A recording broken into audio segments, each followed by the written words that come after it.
have it as a gift. I need your gift. Well, I think you definitely covered it all. It's so important because, like Dan said, it's very easy to feel that respect has to be earned, and that there's times you see, I have to say, when you live with another sinner, and another sinner lives with you, you quickly see all of the weaknesses. And it's very easy to dwell on those weaknesses and then let it erode your respect for that other person. And obviously we're all weak and sinful, so focusing on the weakness can only bring disrespect and disaster. And one of the great gifts of my life is the respect that I always sense from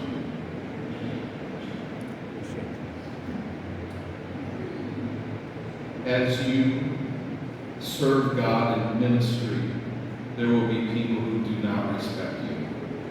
There will be people who even despise you for no fault of their own.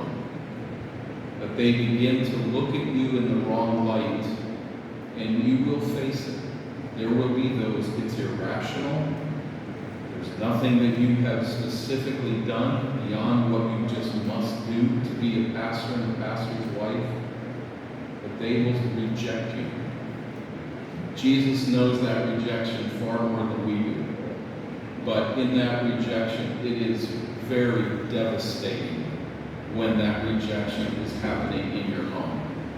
And there is not a level of respect for one another. So we leave that with you, but just remember that respecting each other as a person made in the image of God is a gift that we give, not just something that we earn. Now, by God's grace, we are earning it. I trust that both of us are increasingly worthy of respect, but we know that ultimately anyone who looks at our weaknesses and focuses on those weaknesses will not develop that respect. A second area is very obviously, but is sacrificial love, living for one another. And I just think that maybe particularly in areas of ministry, how have you learned to live for me? Maybe even with the children, just living for one another, not just living for ourselves. That's a big question.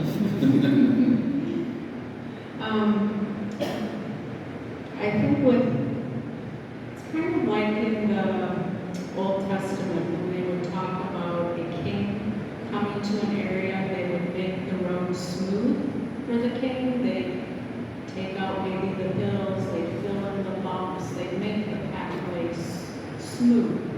So, like, he's not a king, but that was my goal. How can I make his life smooth, and how can I help it work better so that he can do his best for our church? I often thought of when I stand before God, I don't want to say, I was selfish, I wanted my husband's time, I was greedy with giving him up.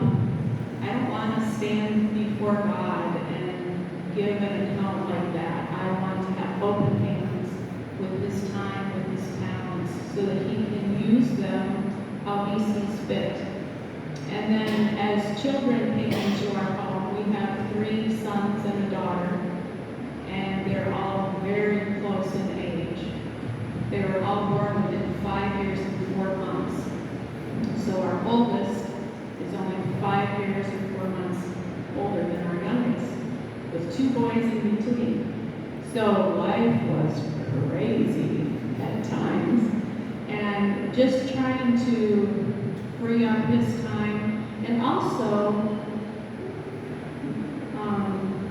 not allowing our children to feel like jealous of his time. So it wasn't, oh, when Dad has to go again, for us, it was, you get to give up Daddy on a night when you really want him here. And that can be a service to God if you give of him freely.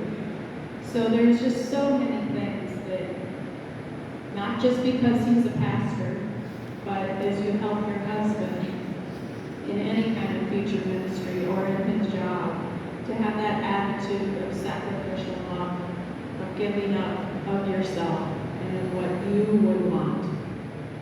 And I think, too, on the part of the husband, the man, to recognize that I can take advantage of her sacrificial love for me.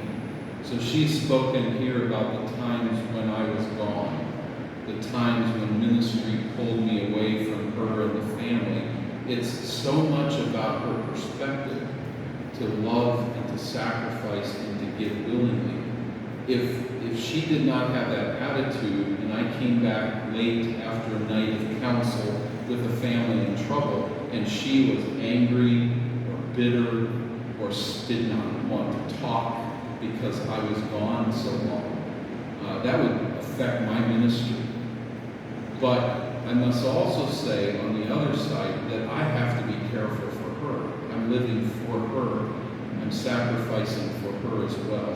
Not putting ministry in a position that is always hurting her, but striving to rightly balance the relationship of pastor and husband.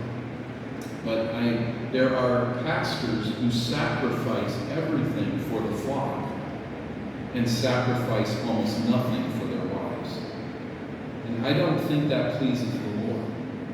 We should sacrifice for both, and no one can tell you exactly where that balance is. Some of it's the culture, some of it's the ministry, some of it is who is this person. And I can say that in comparison, I don't compare by any purposeful endeavor. But as I compare with others, Beth has very strong capacities to be alone. She has strong capacities to sacrifice my time. I must be careful not to take advantage of that and not to misuse her, but to remember her and remember the times that I need to spend with her, not just give everything away to the church because people are demanding it, but rather sacrifice for one another as a husband and wife.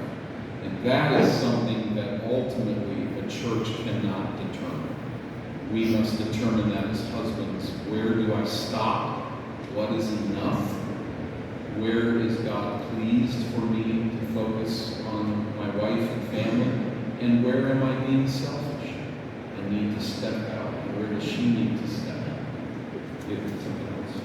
Well, I think Ephesians 5:29, where it's talking to husbands to love your wives as your own body, it talks about no one ever hated his own flesh, but nourishes and cherishes it.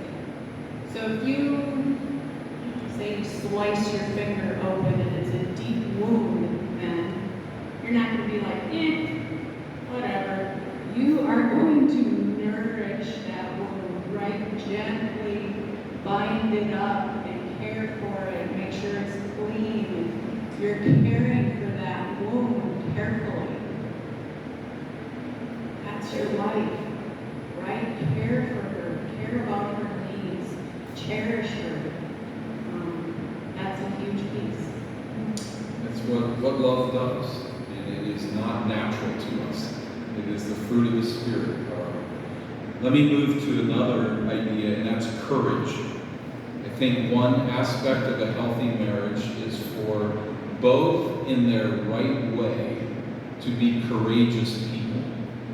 That will look differently for men and for women, but there is a way of a lack of courage that can hurt either one and can enter into, it's particularly challenging when one is courageous and the other is not. And that might be the man or the woman. There may be a difference there, but I think just as I think of the courage that I need to have for Beth, is a courage that is largely protective.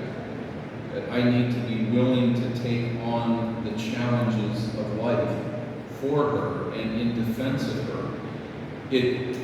Beth has very high capacities to handle life by herself. She does this very effectively, and it's easy then for me to back away and to just let her protect herself and handle herself with others, with challenges in the home and the like. I need to step forward and always remember this, to be courageous in protecting her and watching out for her, not simply thinking about my own life and what I have going and what I need to do. But is there a way that I need to protect her and help her? This is not a protection that is coddling, that is treating her like a child. She has strength as a woman. She has courage as a woman. So I'm not talking about making her like a child, that I have to live for protection of her.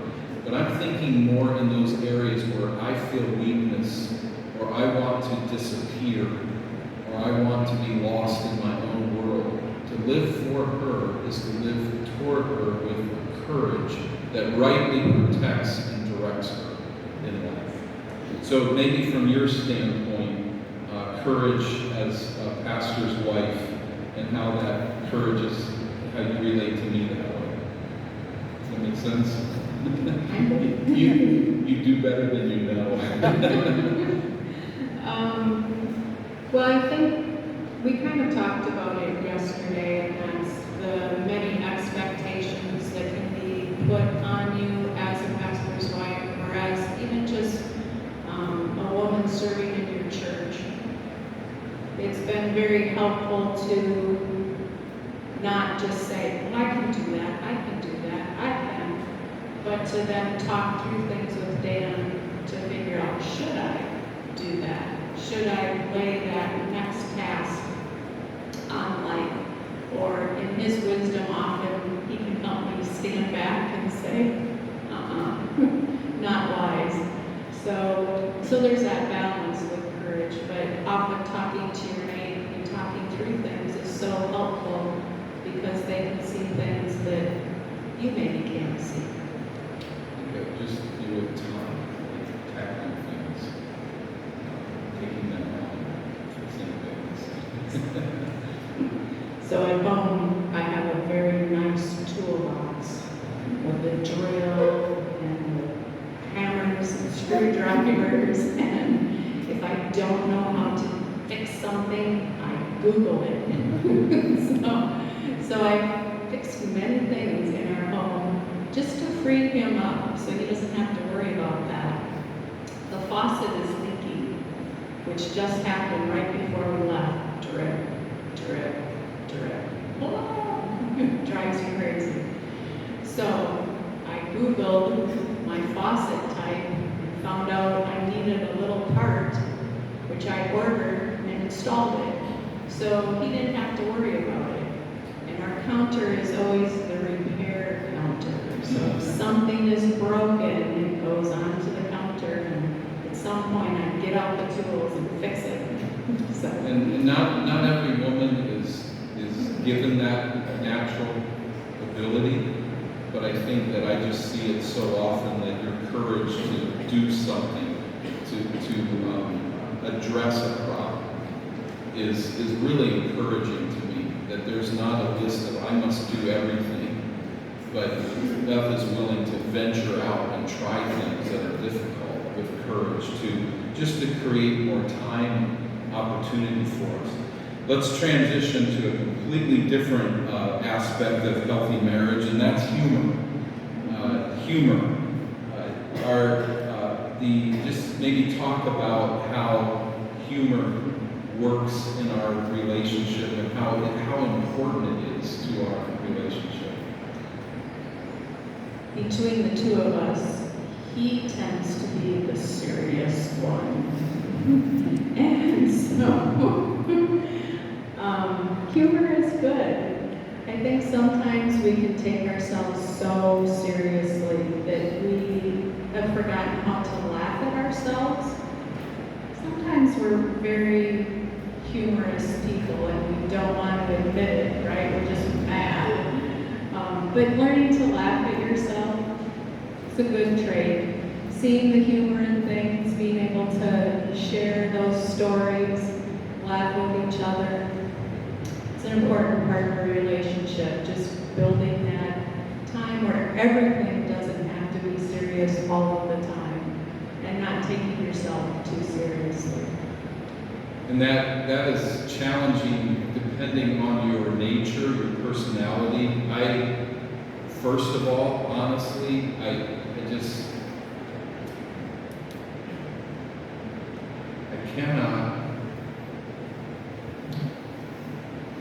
cannot forget that people are going to hell.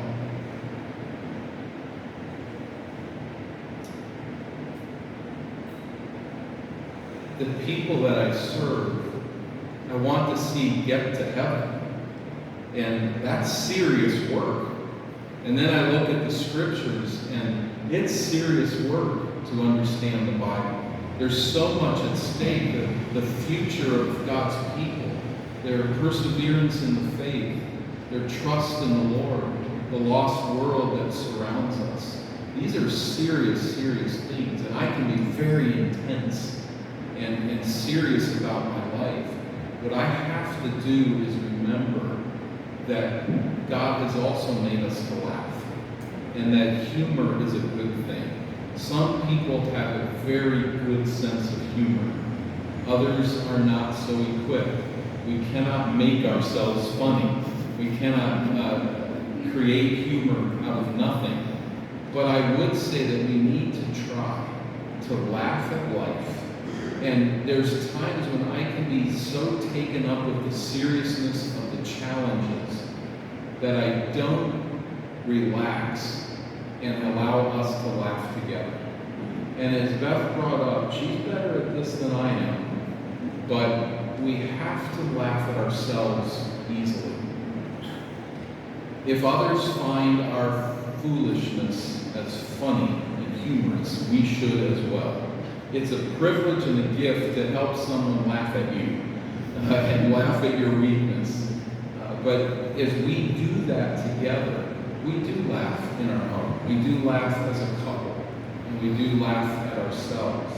And I think that a place of humor is very important.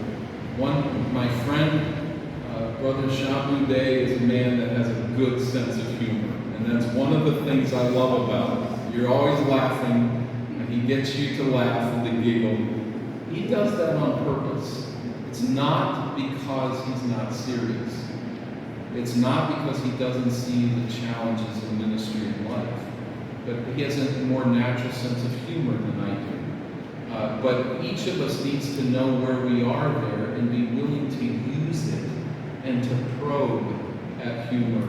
And for us as a couple to be able to laugh together. We can sorrow together, and we have grieved with one another many, many times.